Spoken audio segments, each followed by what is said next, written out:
తర్వాత డైరెక్ట్ ఎగ్జామ్కి వెళ్ళిపోవాలి.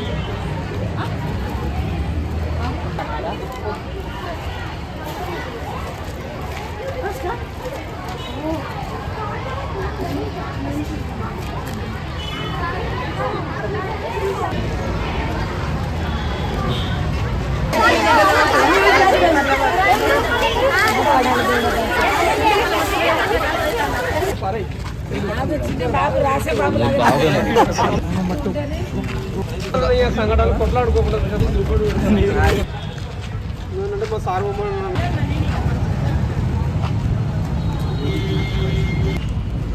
కాన్సెప్ట్ అలవ్ లేదు. సార్ చెప్పండి. సెంటర్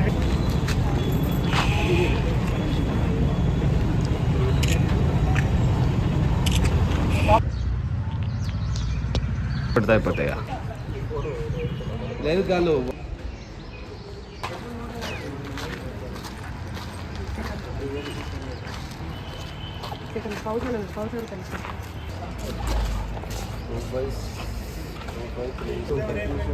టెన్త్ రూమ్లో లేదన్నా. నా పేరు శృతి, నేను కేజీబీవి మర్రిపల్లి నుంచి వెళ్ళి వచ్చాను. మా ఉపాధ్యాయులు మాకు మంచిగా బోధించారు. మేము చక్కగా ప్రిపేర్ అయ్యి గవర్నమెంట్ కాలేజ్కి ఎగ్జామ్ రాయడానికి వచ్చాము. మా ఉపాధ్యాయులు మాకు చాలా చక్కగా బోధ చెప్పారు. ధన్యవాదాలు. నా పేరు జయాశ్రిత, నేను కేజీబీ మర్రిపల్లిలో 11వ తరగతి చదువుతున్నాము. మాకు ఈరోజు తెలుగు బోర్డ్ ఎగ్జామ్. మా ఉపన్యాసాలు మాకు ఉపాధ్యాయులు ఎంతో చక్కగా ఉద్బోధించారు. తెలుగు ఎగ్జామ్ మేము మొన్న మధ్యాహ్నం నుండి చాలా ప్రిపేర్ అవుతున్నాం. మేము వేములవాడ ప్రభుత్వ జూనియర్ కళాశాలకి ఎగ్జామ్ రాయడానికి వచ్చినాం. మా వాళ్ళందరికీ ఆల్ ది బెస్ట్, మంచిగా రాయాలని కోరుకుంటున్నాం. సో ఈరోజు ఇంటర్మీడియట్ మొదటి సంవత్సరం విద్యార్థుల పరీక్షలు ప్రారంభమైనాయి.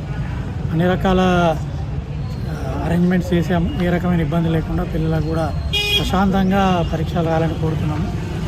అన్ని రకాల అరేంజ్మెంట్స్ కూడా పూర్తయిపోయినవి. పిల్లలు ఏ రకంగా కూడా ఆందోళన చెందవద్దు. ఈసారి మొదటిసారిగా హాల్ టికెట్ల పైన పరీక్షా కేంద్రం యొక్క లొకేషన్ తెలిపే విధంగా QR కోడ్ కూడా ముద్రించడం జరిగింది. దాని సహాయంతో వాళ్ళు సకాలంలో పరీక్షా కేంద్రానికి చేరుకోవాల్సిందిగా కోరుతున్నాము. So all the best to the children, all the best to the international.